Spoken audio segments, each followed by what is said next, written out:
Amigos y hermanos, muy buenos días. El Señor nos bendiga, derramando su gracia sobre nosotros en esta hermosa mañana. Y ahora palabras de sabiduría.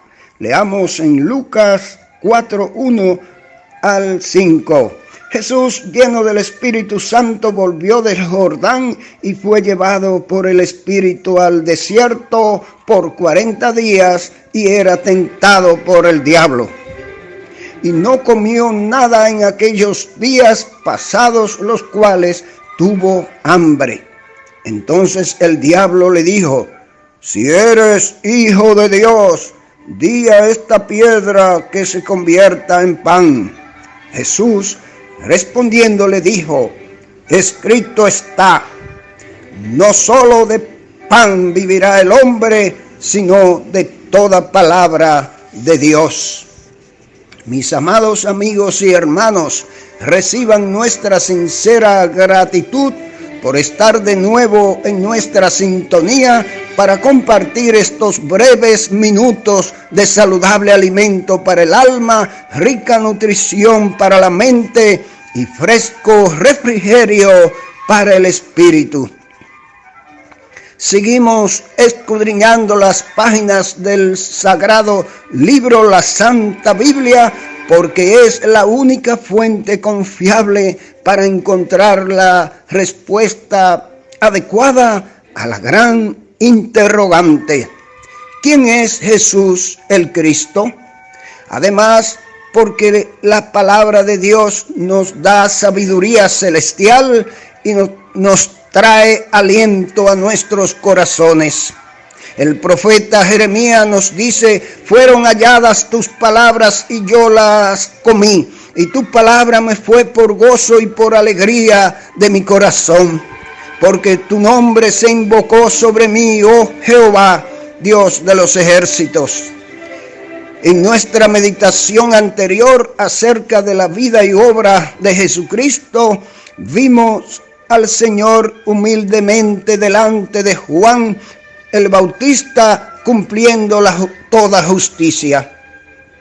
A continuación, Jesús iniciaría su ministerio público, en el cual se sometería a las normas de los hombres, pero sobre todo a las leyes de Dios. También hemos dicho que el bautismo lo identificaba con su pueblo. El Espíritu Santo concibió a Jesús para ser encarnado en el vientre de la bienaventurada Virgen María, y ahora, al subir de las aguas, es ungido por el Espíritu Santo para el inicio de su ministerio público en obediencia a la voluntad del Padre y en favor de la humanidad. ¡Qué momento en la vida y obra del Señor! En este momento, y completando la acción de la Trinidad, no podía faltar la voz del Padre mientras descendía el Espíritu Santo en forma de paloma, diciendo: este es mi Hijo amado, en quien tengo complacencia. Sin embargo, la Biblia nos muestra que el Señor no iniciaría su ministerio público hasta que le mostrara a Satanás que el Hijo de Dios no podía pecar. Así que bajo los comentarios del eminente Dr. William MacDonald, a través de su curso bíblico Emaús, fundamentado en el Evangelio de Lucas, les presentamos la tentación de Jesús. Nunca hubo un momento en la vida de nuestro Señor en que no estuviera lleno del Espíritu Santo, pero esto se menciona aquí específicamente en relación con su tentación. Estar lleno del Espíritu Santo significa estar totalmente entregado a Él y ser completamente obediente a cada palabra de Dios. Un hombre lleno del Espíritu Santo está vacío de pecado conocido y del yo. y en él habita ricamente la palabra de Dios. Mientras Jesús regresaba del Jordán, donde había sido bautizado, el Espíritu Santo le dirigió al desierto, probablemente el desierto de Judea, por la costa occidental del Mar Muerto. Allí el diablo lo tentó durante 40 días en los que nuestro Señor no tomó comida.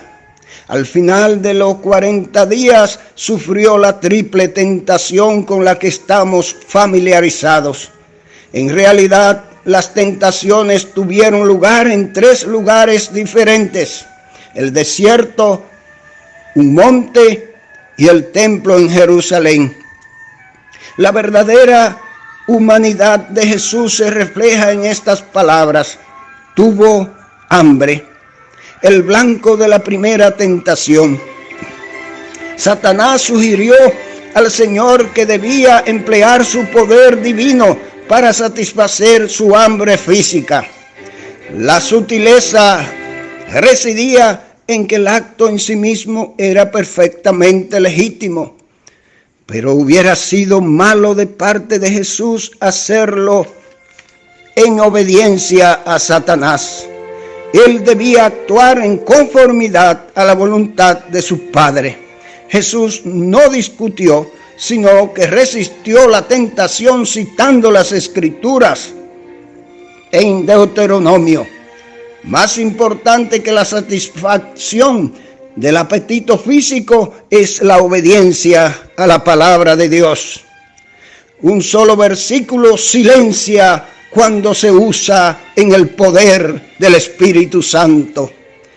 Todo el secreto del poder en el conflicto es usar la palabra de Dios en la forma adecuada. En la segunda tentación, el diablo mostró a Jesús todos los reinos del mundo en un instante.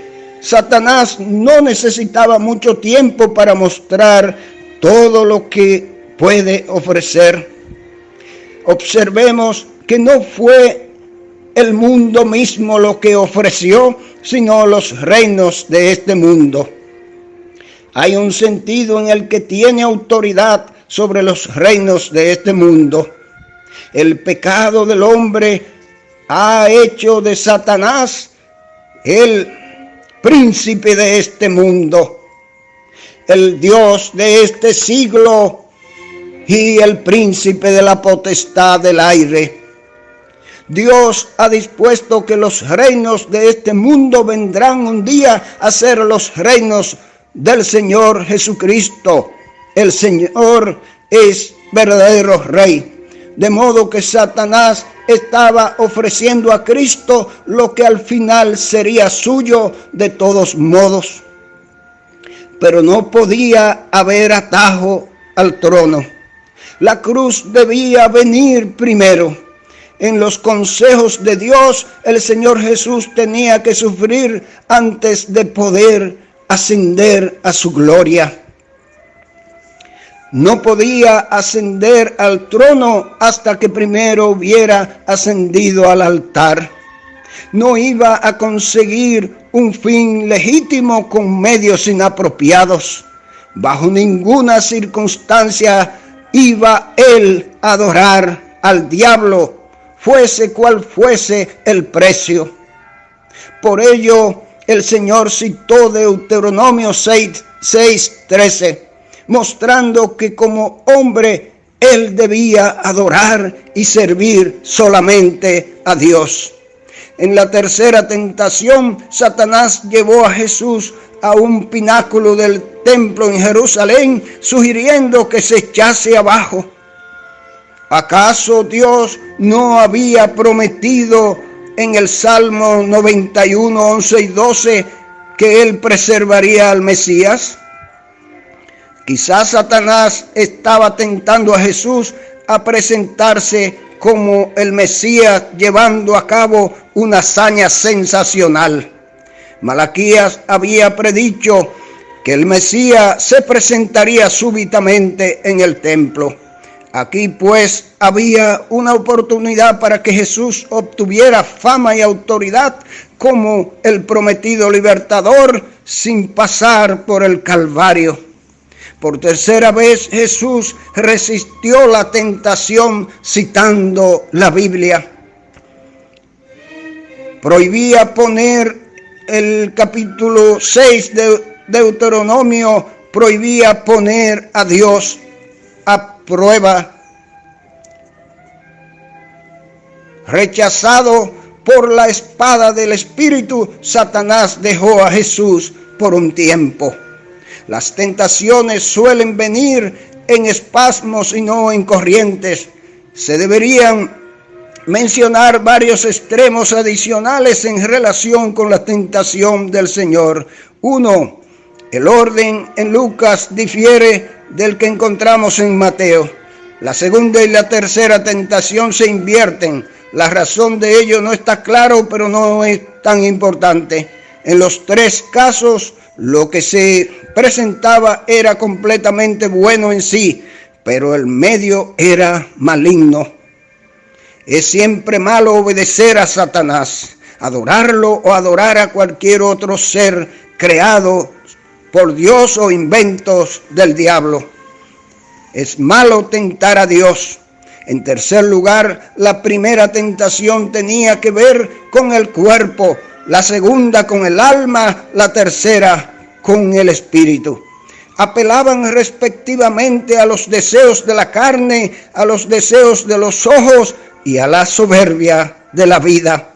En cuarto lugar, las mismas giran alrededor de tres de los impulsos más intensos de la existencia humana: el apetito físico, el deseo de poder y posesiones y el deseo de reconocimiento público. ¿Cuántas veces los discípulos se sienten tentados a escoger un camino de comodidad y tranquilidad, a buscar un puesto destacado en el mundo o a ganar una elevada posición en la iglesia?